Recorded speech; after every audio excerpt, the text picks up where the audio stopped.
जो टाइम रे middle east लोक मैंने वार जो निजक और निज फैमिली को बचाई सेफ हाउस खोज बुलूंट कई एक्सपेक्ट भी करनते तार डायरेक्ट इफेक्ट आम इंडियंस मानकर किचेन उपर पड़ो।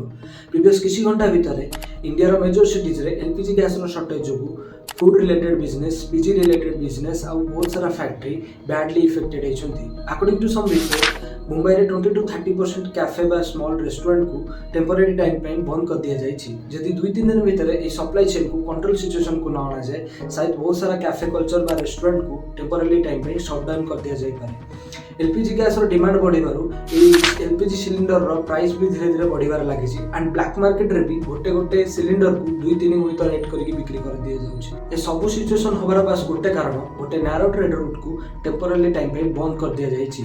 जदि म आपण मानको मैप रे बुझाय पई चेष्टा करबी ये होछि हम इंडिया ये होछि मिडिल ईस्ट कंट्री और ये होछि ईरान।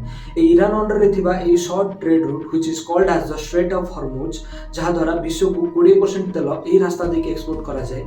एबे ईरान ऊपर वार जो ईरान ए रास्ता को बंद कर देछि जहा फल कि ए सप्लाई चेन टोटली डिस्टर्ब हो जाइछि। ये सब सिचुएशन को फेस करने बहुत सारा कैफे बा रेस्टोरेंट रे एलपीजी गैस बदल में इलेक्ट्रोनिक्स चूल्हा बा इलेक्ट्रोनिक्स इंडक्शन यूज कर किसी जन निज मेनू रे भी चेंज कर किसी जन टेम्पररी टाइम पे बंद भी कर देछंती। एबे एई सिचुएशन में लीडर्स माने एटा मत दउछंती कि बहुत शीघ्र गोटे शॉर्ट टाइम पीरियड भितर ए एलपीजी गैस रो जो सिचुएशन हेछि ताकू कंट्रोल पोजीशन को नै आसीबे।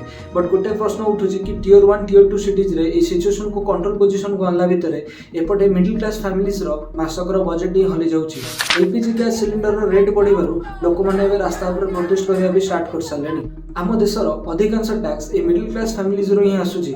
आम डेमोक्रेसी एते महान आम सोसाइटी रो वेल एजुकेटेड लोक एते महान सबु किछि मन हाथ टेकी देकी चुप होगी बसचंती जोथि पई देशर एनुअल बजेट रे ना मिडिल क्लास लोक मन पई किछि अछि ना आजिकार ए क्राइसिस रे आम पाखे छिड़ा हवा पई कि अछि। मु एमिति कहबार कारण दिल्ली मुंबई बेंगलोर रे जो माने रेस्टोरेंट कैफे बा बड़ बड़ आउटलेट्स खोलिक बसचंती ताको सिचुएशन जदि एमती देशर बहुत जगह रे लोक एमती भी अछंती हाई फुटफॉल एरिया रे चाहा बिस्किट बिकी के भी निज घर चलाउछंती। तो एही क्राइसिस रे एलपीजी गैस मिलु नाही एंड इलेक्ट्रोनिक्स इंडक्शन रो प्राइस भी हाई होबार लागिछि। तो से मिडिल क्लास घर रो लोक ए सिचुएशन रे केते दिन पय ता छोटो बिजनेस को बंद करके बसिबो आ ता घर रो एक्सपेंस को किए उठेबो।